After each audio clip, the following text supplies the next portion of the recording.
Year 180 after Christ. Banks of the Danube River. A man is dying. He is the most powerful man in the world. He rules an empire of 60 million people. He commands legions stretching from Britain to Mesopotamia. But in his final days, he doesn't dictate orders. He doesn't negotiate treaties. He writes alone. In Greek. In a notebook no one was meant to read. This notebook had no title, no addressee. It was never meant to be published. And yet, nearly 2,000 years later, billionaires, soldiers, therapists, and prisoners read these same pages. Who was this man? And what did he write that still echoes so powerfully? To understand what happened in that campaign tent, we need to go back in time. Long before the Danube, long before the crown.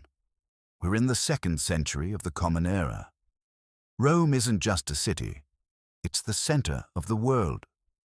The Roman Empire spans 3 continents, from northern England to the Arabian Desert, from the forests of Germania to the sands of Egypt.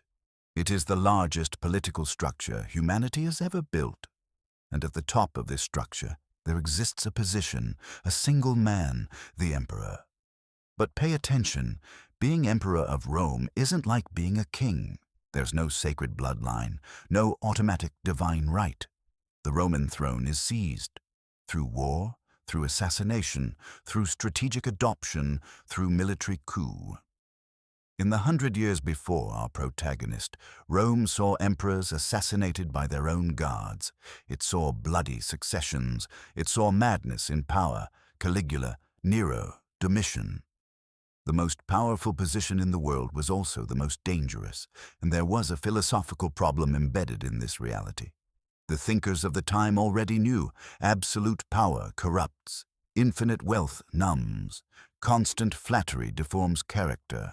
How, then, could a man occupy the throne of the world and still remain human, remain ethical, remain sane? This question wasn't abstract. It was urgent, it was political, it was personal.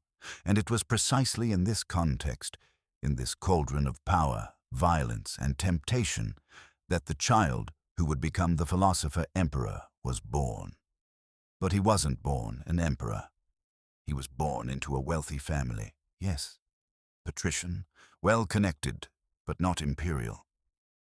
The path that led him to the throne was winding. And it began with a question he didn't even know he was asking. What does it mean to live well? Rome, year 121. Marcus Annius Verus is born, not into just any family. His paternal grandfather was consul, twice. His family came from Hispania, from the region of Cordoba, a lineage of senators and magistrates who had accumulated prestige over generations. But prestige in Rome didn't mean security. It meant exposure. It meant that imperial politics was always at the door. The boy lost his father early. Very early, before he was 3 years old. The father figure who should have shaped him simply disappeared, swallowed by premature death, like so many lives in that time. Who took over his upbringing was his grandfather. And here something interesting begins. Marcus's grandfather wasn't just an aristocrat. He was a man of recognized character, stern but fair, traditional but cultured. He instilled in his grandson an idea that, for the Roman elite of the time, was almost subversive. Social position doesn't define a man's worth. It seems obvious today. It wasn't obvious then. 2nd century Rome was a society of rigid hierarchies. Slaves, freedmen, plebeians, equestrians, senators, each with their place, their permissions, their limitations. The Roman nobility lived surrounded by domestic slaves, fawning clients, and a constant liturgy of self-praise. And yet, from childhood, Marcus demonstrated something out of the ordinary. His tutors noticed first. He wasn't interested only in the mandatory lessons. Rhetoric, Latin grammar, Greek grammar. He asked questions, uncomfortable questions. questions about the why of things. Why should we seek glory? What happens when we die? Why do some people suffer and others don't? What does it mean to be good? At 11 years old, something happened. Marcus met a new tutor, a man named Diognetus, a painter, minor philosopher, eccentric fellow. Diognetus didn't just teach techniques, he taught a way of life. It was Diognetus who introduced the boy to a radical idea. Philosophy isn't a set of abstract theories, it's a daily practice. And more, it was Diognetus who convinced Marcus to abandon the luxuries his position allowed. The 12-year-old boy, heir to one of Rome's wealthiest families, began sleeping on the floor, wearing simple clothes, refusing banquets. His mother was horrified. But Marcus persisted. He had found something, a direction, an anchor. And then, as if fate were paying attention, Emperor Hadrian noticed the boy. Hadrian was a complex man, cultured, well-traveled, obsessed with architecture and Greek philosophy. He was also ruthless. He executed senators, exiled opponents, crushed revolts with calculated brutality. But Hadrian saw far ahead. He knew he would have no children. He knew that succession was the Achilles heel of every Roman emperor. And when he looked at Marcus Annius Verus, that serious, studious teenager who slept on the floor by choice, he saw something. We don't know exactly what. Historians speculate. Perhaps it was the unusual gravity, perhaps the honesty, perhaps simply the absence of visible ambition, which, paradoxically, made him more trustworthy than any candidate for the throne. Hadrian made a decision. He wouldn't adopt Marcus directly. The boy was too young. But he would create a bridge. He adopted a man named Antoninus, and demanded that Antoninus, in turn, adopt 2 young men, Marcus and another boy, Lucius Verus. With a single signature, Hadrian redesigned the empire's future. Marcus was 17 years old. Suddenly, he was no longer just the grandson of a consul. He was the adoptive son of the heir to the throne. He was, in practice, next in line, or one of the next, to rule the world. And here's the detail most people ignore. Marcus didn't want this. He wrote, decades later, that the news filled him with dread, that he wept, that he secretly wished fate would change course. The boy who slept on the floor to practice simplicity now slept in the imperial palace. The young man who sought ancient wisdom was now surrounded by courtiers, intrigues, and suffocating expectations. The philosophy he had embraced as a refuge would soon become his only tool for survival. But he didn't know that yet. For now, he was just a frightened young man trying to understand how to live according to his principles in a world that seemed determined to corrupt him. The next 23 years were a long wait. Antoninus Pius governed with a firm hand and calm temperament. There were no expansionist wars, no political persecutions. Rome breathed, and Marcus studied, held offices, waited. He was consul 3 times. The highest magistracy of the Republic, now emptied of real power but still laden with prestige. He participated in the imperial council, handled judicial proceedings, learned behind the scenes the mechanics of power. But his true attention was elsewhere. Every morning before dawn, Marcus reserved time for himself, not to pray, though he did that too, to write, small notes, reminders, admonitions directed at himself. This habit wasn't common among Roman aristocrats. The elite preferred to dictate letters to secretaries, preferred public oratory, speeches in the Senate, performances of erudition. Marcus did the opposite. He wrote alone, in Greek, not Latin, a deliberate choice. Why Greek? Some historians suggest it was the language of philosophy. Plato wrote in Greek, Aristotle wrote in Greek. Epictetus, the master Marcus most admired, taught in Greek. But there's another possibility. Greek created distance. It was a barrier. If someone found those notes, they would have more difficulty reading them. It was a layer of privacy. Because what Marcus wrote wasn't for publication, it was for survival. He noted his failures, his moments of irritation, his temptations of vanity, and beside them, he wrote the antidote, the stoic correction, the broader perspective. A typical entry. When you feel offended by someone's mistake, turn immediately to yourself and reflect on what similar mistakes you make. Another. Don't waste the rest of your life speculating about others. You lose the opportunity to do something else that could be useful. And another. Remember how much time you have postponed these things, and how many times the gods have given you periods of grace which you have not used. It's time now to realize what kind of universe you are part of. See the tone? It's not abstract philosophy. It's self-rebuke. It's a man pulling his own air. Marcus didn't write to teach anyone. He wrote to not lose himself. The imperial court was a labyrinth of flattery. Everyone wanted something. Everyone smiled. Everyone lied. With elegance, with sophistication. But they lied. How to maintain lucidity in this environment. How not to start believing your own titles. How to remember you are mortal, fallible, small, when everyone around you insists you are almost a god. Writing was the counterweight. The mirror that didn't lie. There's a revealing passage. Don't act as if you were going to live 10,000 years. Death hangs over you while you live, while it is still possible. Be good. Marcus was 40 years old when Antoninus died.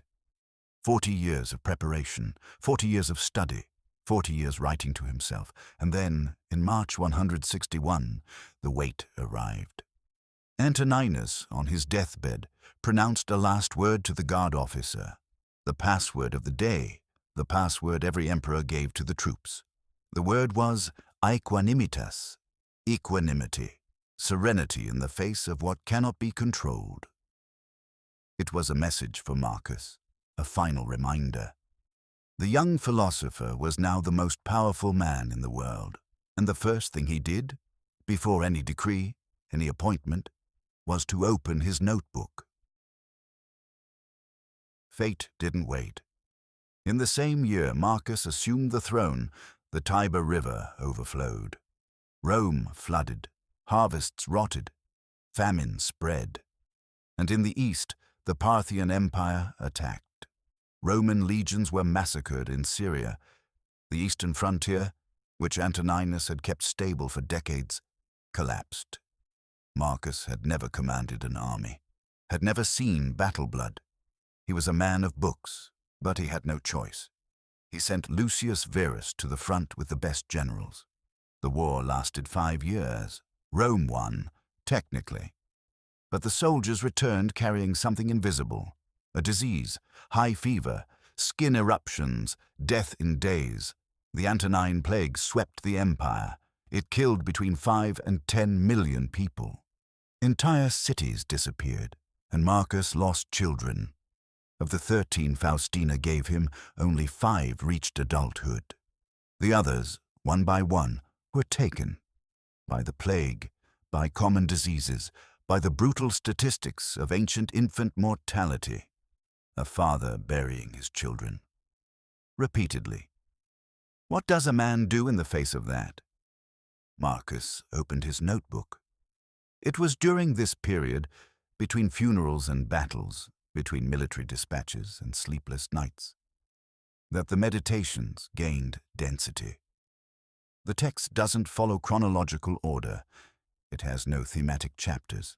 They are fragments, shards of thought, sometimes a single sentence, sometimes an entire paragraph. Scholars divide the text into 12 books, but this division came later. Marcus didn't number anything.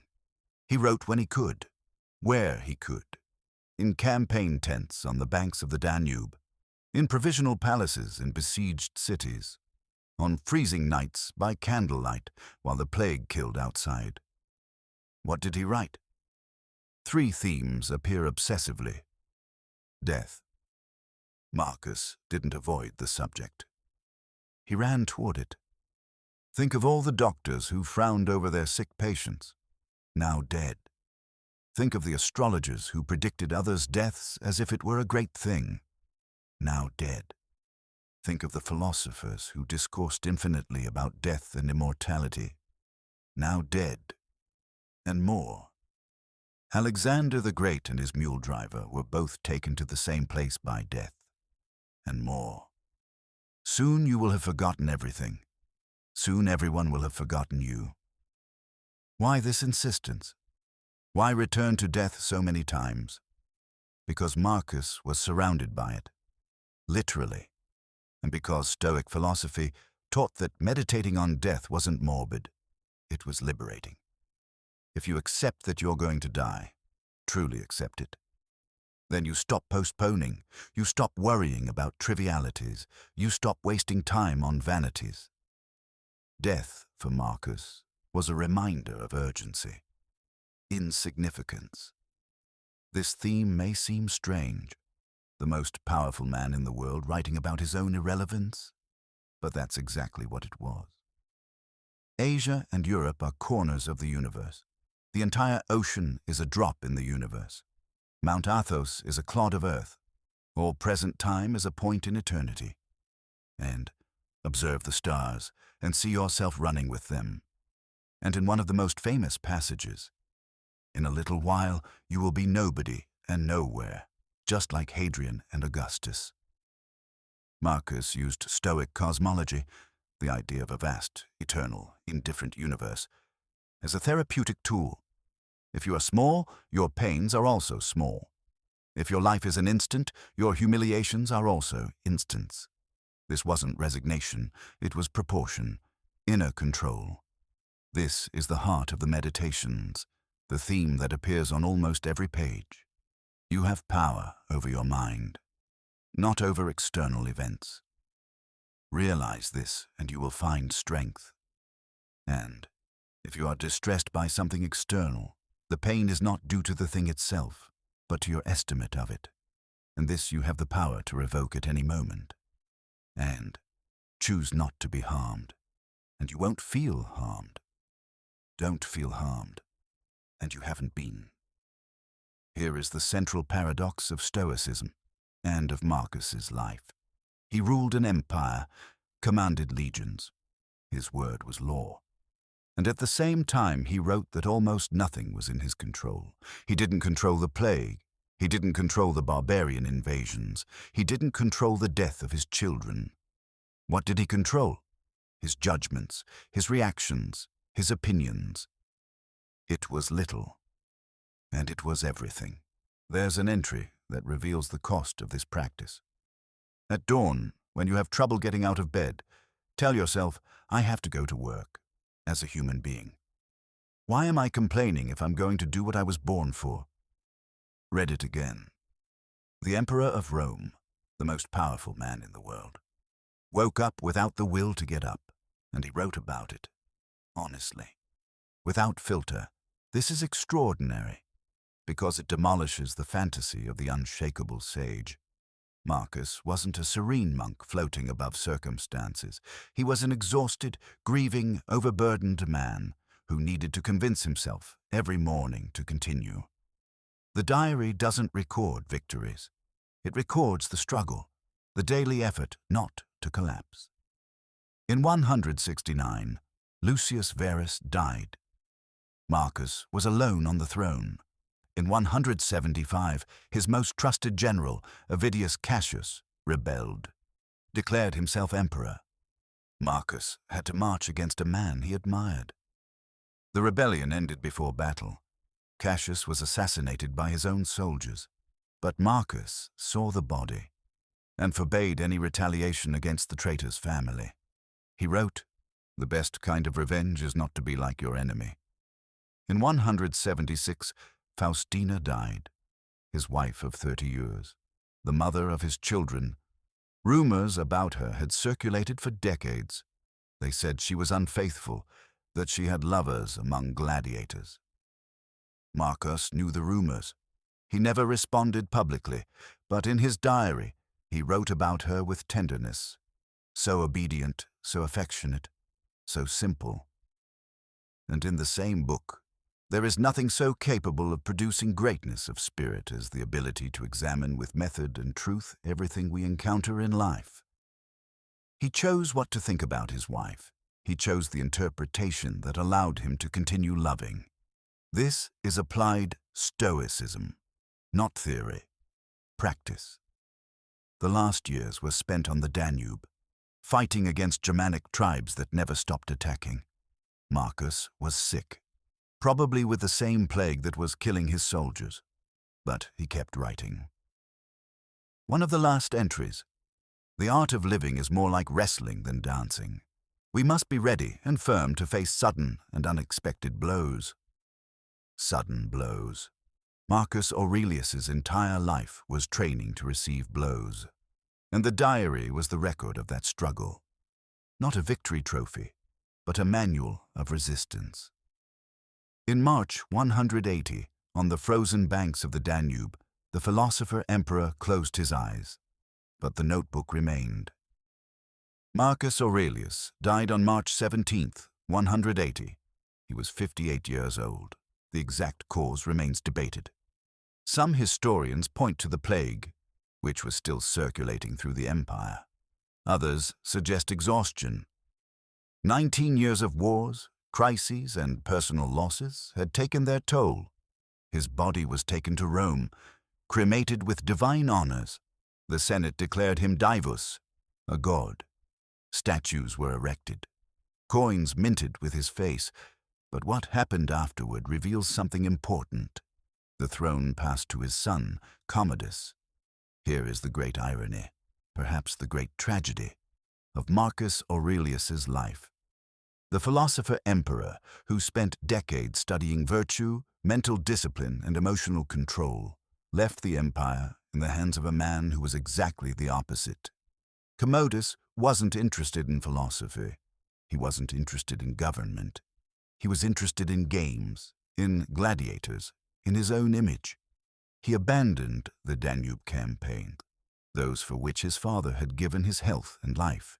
He made hasty peace with the barbarians, returned to Rome, and there he gave himself over to a spiral of vanity, paranoia, and cruelty. Commodus fought in the arena, as a gladiator, demanded to be called Hercules, had senators executed on a whim, renamed Rome with his own name. 12 years after assuming the throne, he was assassinated, strangled by his wrestling instructor, in a conspiracy involving his own mistress. And with that, the Golden Age ended. Historians call the period from Nerva to Marcus Aurelius the era of the 5 good emperors. A century of relative stability, peaceful successions, competent rulers. Commodus ended that era. What came after was chaos. Civil wars, emperors assassinated in sequence, the slow decline that centuries later would culminate in the fall of Rome. Why didn't Marcus choose another successor? The question haunts historians. He could have adopted a competent general. He could have followed the model of his predecessors, who chose successors by merit, not by blood. He didn't do that. He left the empire to his biological son. Some defend Marcus. Perhaps he had no choice. Perhaps Commodus was too popular among the soldiers. Perhaps removing him would provoke civil war. Others are harsher. Marcus failed. His greatest mistake wasn't how he lived. It was how he died. He left the world in the wrong hands. Be that as it may, Marcus Aurelius's political legacy is ambiguous. The empire he defended with so much sacrifice began to crumble immediately after his death. But there is another legacy, one nobody expected. The notebook. We don't know exactly how it survived. Marcus didn't publish it, didn't distribute it.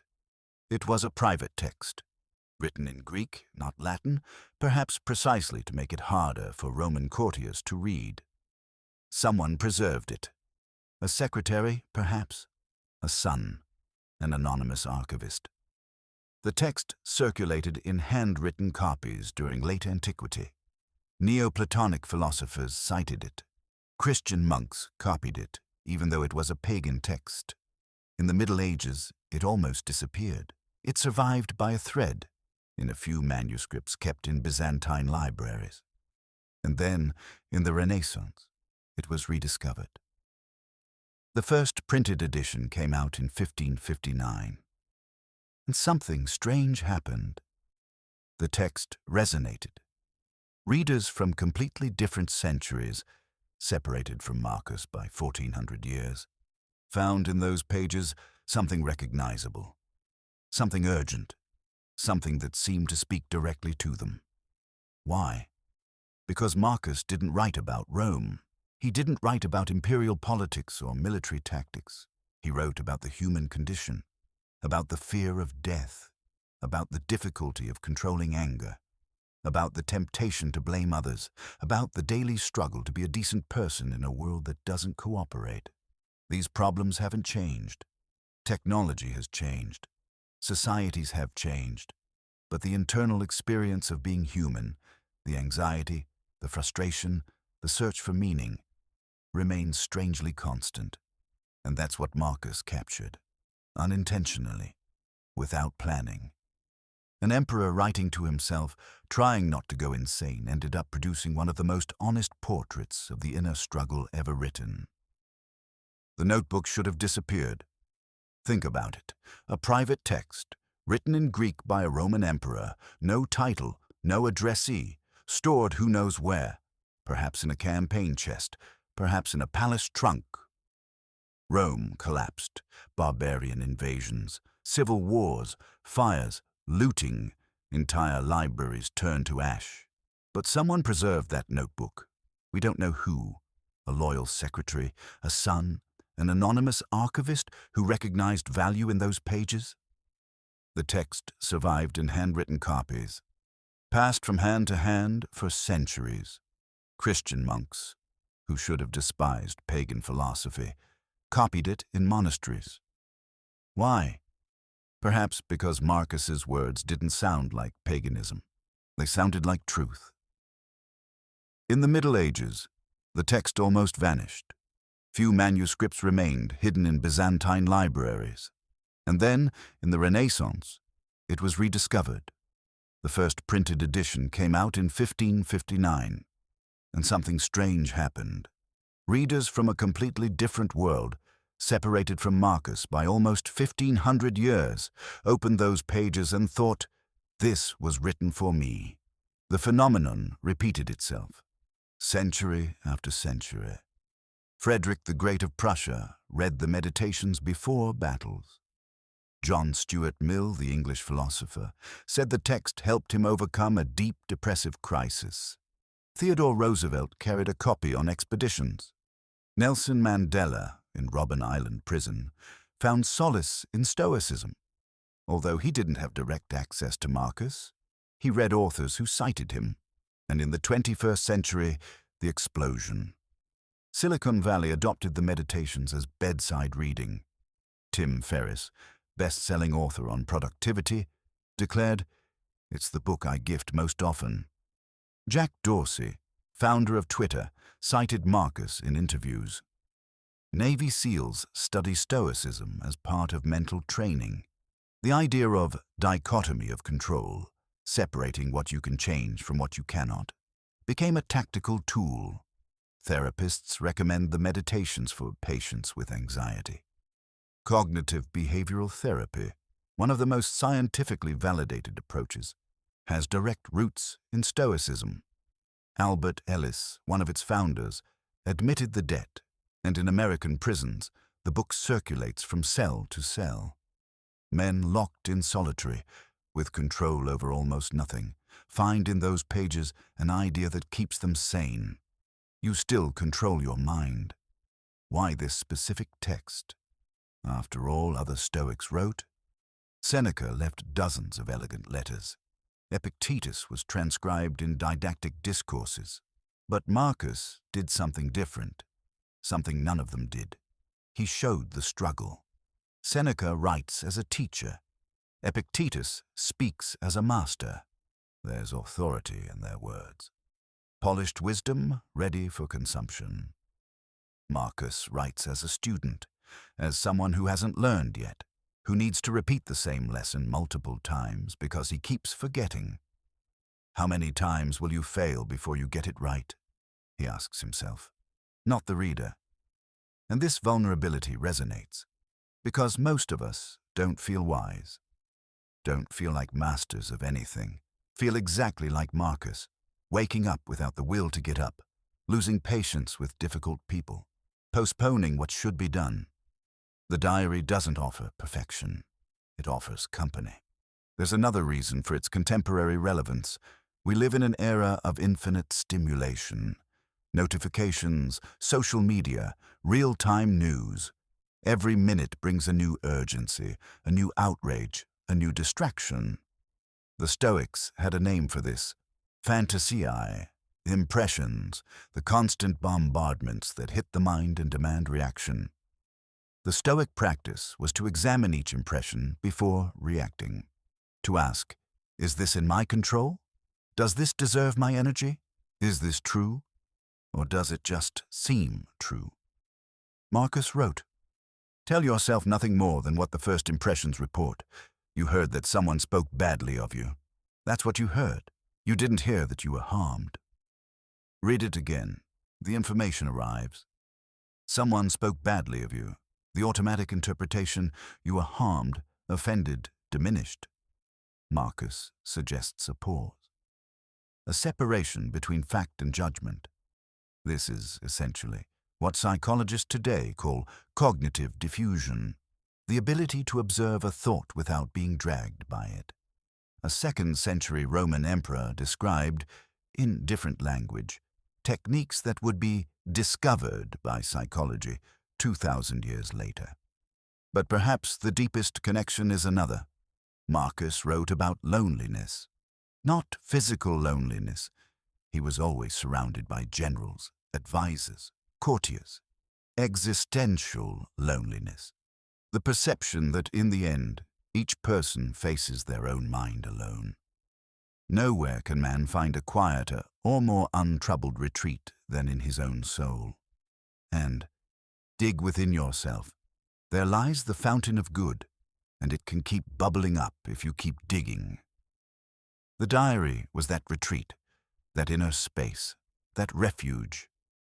In a world where even emperors were hostages to circumstances, wars, plagues, deaths, betrayals, the mind was the only free territory. This idea crosses centuries. It speaks to the overwhelmed executive, to the prisoner in solitary, to the anxious teenager, to the elderly person confronting finitude. The question Marcus asked himself every night still echoes. What is in my power to do now? To be who I should be. And here is the final paradox. A diary, written never to be read, became one of the most read texts in history. An emperor, writing in secret to himself, ended up speaking to millions. Marcus Aurelius didn't want posthumous fame, didn't seek disciples, didn't intend to found a school. He just wanted to survive one more day, with decency, with lucidity, with some inner peace. And by documenting this intimate struggle, honestly, without filter, he produced something universal. Because the struggle is the same. Yesterday, today, probably tomorrow, waking up, facing the day, trying not to be dragged by anger, by vanity, by fear, and from time to time, remembering you can, at any moment, retreat into yourself. Marcus Aurelius never knew he would be read. He wrote in the dark, for himself, expecting nothing in return. And perhaps that's exactly why his words lasted. There was no performance, no audience, no filter, just a man trying not to lose himself, and leaving the record of that attempt. Nearly 2,000 years later, the notebook is still open, still circulating, still speaking. An emperor alone in a campaign tent, and millions of people, centuries later, finding in the same pages something they needed to hear. Now, a question for you. Marcus wrote to remember who he wanted to be, If you had a diary like that, just for you, never to show anyone, what would you need to write to not lose yourself?